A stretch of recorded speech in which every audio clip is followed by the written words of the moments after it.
Blue whales are the largest mammal ever to have inhabited our world. They can reach lengths of 24 to 30 metres. The longest recorded was 33 metres, and they weigh from 100 to 150 tonnes, with the largest estimated at a whopping 220 tonnes.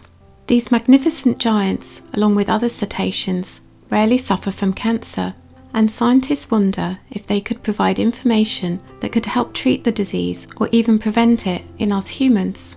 Cancer is a disease in which some of the body's cells grow uncontrollably and spread into or invade nearby tissues, forming a tumour.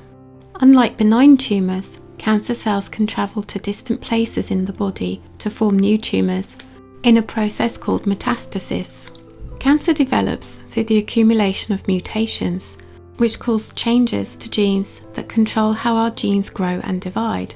Whatever the cause, these mutations may occur in genetic pathways that control the normal checks on carcinogenesis.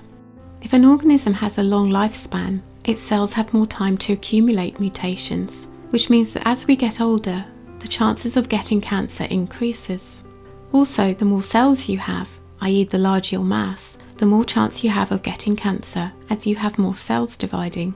So large-bodied, long-lived animals, such as the blue whale, and indeed other cetaceans, should have a higher lifetime risk of developing cancer, but they don't.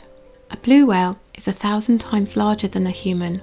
If it were to get cancer 1,000 times more than a human, blue whales would likely die from cancer before they reproduced, and so should not actually exist. And yet they do exist, suggesting that they are able to suppress cancer much better than humans. This diagram shows a solid red line, which indicates the linear relationship that should occur between cancer rate and body mass multiplied by lifespan. The blue line shows the observed cancer rate. The difference between what in theory should happen and the observed cancer rate is called Pitos Paradox.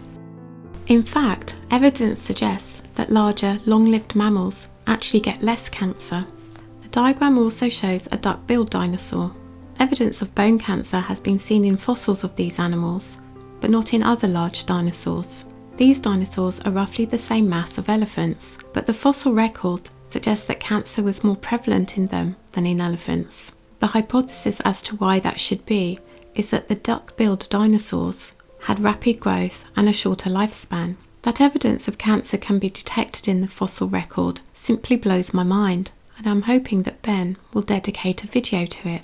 Interestingly, within a species, a large size is associated with an increased cancer risk. In humans, 3 to 4 millimeters above the average leg length results in an 80% risk of non-smoking related cancers. And osteosarcomas, a type of bone cancer, occurs in large dogs 200 times more frequently than small and medium breeds.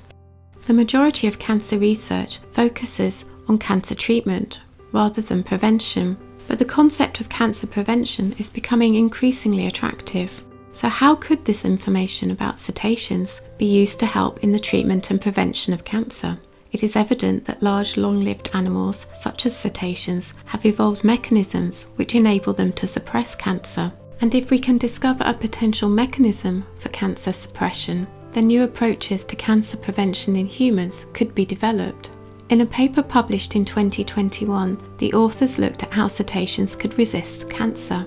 They looked at the genome of 15 different species and discovered that some parts of the whale genome, in particular areas which control cell growth and proliferation and DNA repair, which are often mutated by human cancers, have evolved much faster than in other animals. These housekeeping genes enabled cetaceans to be able to evolve their huge size and not increase their risk of developing cancer. It was also found that, on average, cetaceans have accumulated far fewer DNA mutations in their genomes over time compared to other mammals, which suggests they have slower mutation rates, which is also of great benefit to them. Evidence was also found of positive selection in several tumour suppressor genes. These genes are thought to be one of the most important anti-cancer defences in the body. Cetaceans have so many of these genes that some are copies of each other. There were duplicates of more than 70 genes, and more than 1 in 6 are known to be linked to longevity and the aging process. So cetaceans may have a lot more cells than we do, but a lot more of them are involved in fighting and preventing cancer. That isn't to say that cetaceans don't develop cancer. They do, but it is very rare to find a cetacean washed up on shore which died due to cancer. Unfortunately, there is an exception to this, found in the belugas that reside in St. Lawrence River estuary in Quebec, Canada. Their current population is estimated to be between 600 to 700 animals, having dwindled from an estimated population of 5,000, mostly due to hunting. They received endangered species status from the Canadian government in 1980, but their population has continued to decline. And in 1982, a study was initiated to examine any dead beluga that drifted ashore and to determine levels of chemical contaminants. The estuary receives the effluent from one of the most industrialized regions of the world and is heavily polluted with chemicals such as heavy metals, PAHs, PCBs, DDT, and their metabolites. The study took place over 17 years, from 1983 until 1999, and 49% of the dead belugas found were examined. Of these, 27% had cancer, with gastrointestinal epithelial cancers being the most common.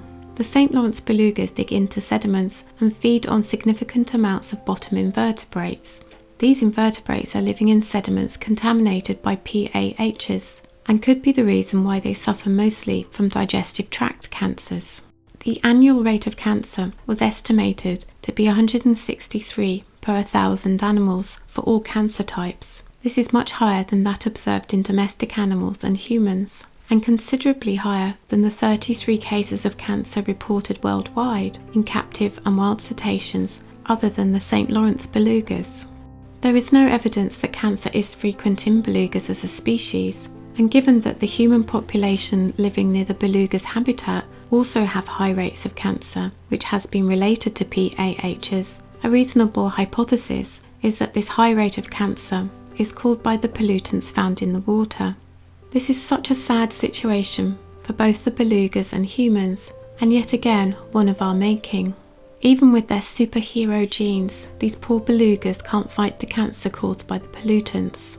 I find it amazing that cetaceans and other large mammals may hold the key to providing new treatments or prevention measures against one of the most horrific diseases that humans can face, and goes to prove just how vital it is that we preserve our biodiversity.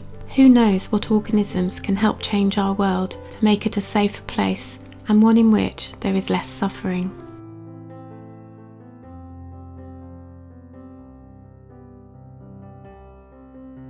If you have enjoyed this video, then please like, subscribe, and share with your like-minded friends.